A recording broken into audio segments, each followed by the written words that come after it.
நடப்பு நிதியாண்டின் ஜூலை முதல் செப்டம்பர் வரையிலான இரண்டாவது காலாண்டில் இந்தியாவில் மொத்தம் 70,70,000 வாகனங்கள் விற்பனையாகியுள்ளன. இந்திய வாகன தயாரிப்பாளர்கள் சங்கம் வெளியிட்ட தரவுகளின்படி பயணிகள் மற்றும் வர்த்தக வாகனங்கள் விற்பனையில் மகாராஷ்டிரா முதலிடத்தில் உள்ளது. பயணிகள் வாகன பிரிவில் மகாராஷ்டிரா 1,31,822 வாகனங்களோடு முதலிடத்திலும், வர்த்தக வாகன பிரிவில் 37,091 வாகனங்களுடன் முதலிடத்திலும் உள்ளது. மறுபுறம் 2 மற்றும் 3 சக்கர வாகனங்கள் விற்பனையில் உத்தரப்பிரதேசம் ஆதிக்கம் செலுத்துகிறது.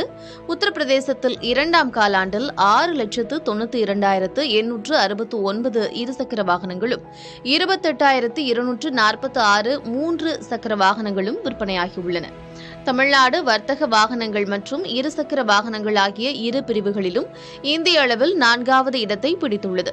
தமிழ்நாட்டில் இரண்டாம் காலாண்டில் 3,98,000 இருசக்கர வாகனங்கள், 18,508 வர்த்தக வாகனங்களும் விற்பனையாகியுள்ளன.